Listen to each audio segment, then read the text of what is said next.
Self-Regulated Learning by Jaskirat Sangha. Today we will be looking at understanding SRL, the diverse perspectives of SRL, guiding students towards SRL and integrating it in our classrooms. Understanding SRL, self-regulated learning is the capacity of individuals to monitor, control, and regulate their own learning processes, both cognitive and metacognitive and motivational methods, including goal setting, self evaluation, and self reinforcement, are used in SRL. The social cognitive theory explains how a person's behaviors are influenced by their personal experiences, behaviors of others, and their environment. This theory contends that behavior is influenced by objectives, outcome expectations, self efficacy, and socio-structural factors. Self-efficacy is crucial to SRL. This is people's belief in their ability to perform an activity. This means that individuals require not only the essential metacognitive and motivational abilities to regulate their learning, but also need to have access to suitable resources like feedback, social, and learning supports. Some counter arguments leading to SRL are that students do not always come with previous knowledge needed to build SRL because each student's lived experiences differ. Each student has different needs to deploy SRL, and their environment may not provide them with what they need to develop these skills. At times, students may not realize that SRL strategies that they have developed before can be applied into new situations.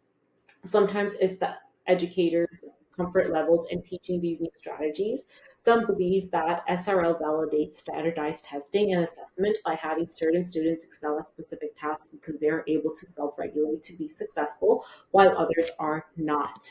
Diverse perspectives of SRL, the holistic framework that composes of respect, responsibility, relevance, and reciprocity, also known as the four R's. Respect by honoring Indigenous ways of being, respecting of all viewpoints and what each student brings in their backpack, and using this information to build a class environment.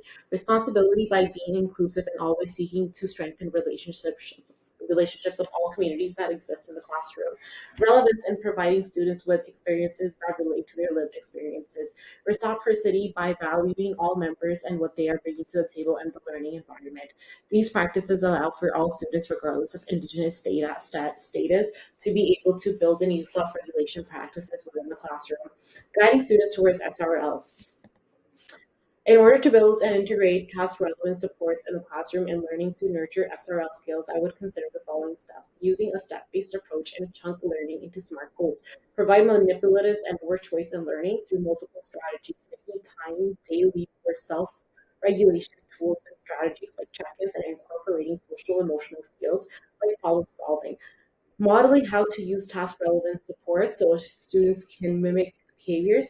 The goal is to create a student directed learning environment where students are able to advocate for their learning needs. Constant use of teachers and student collaboration, and co-constructing success criteria goals.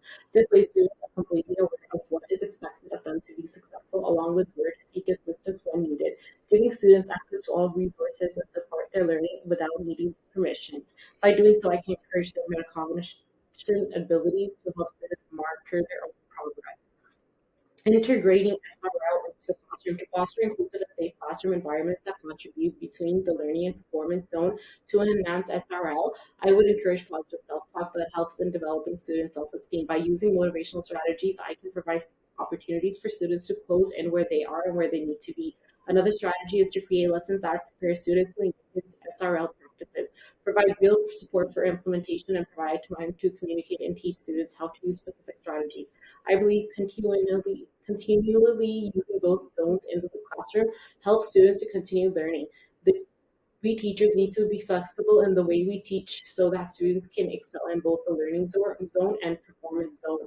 This would look like celebrating mistakes we all learn through trial and error. It should be acknowledged more often for all students' growth mindset. We need to normalize failure and emphasize on a we try together type of mentality and not just me or I.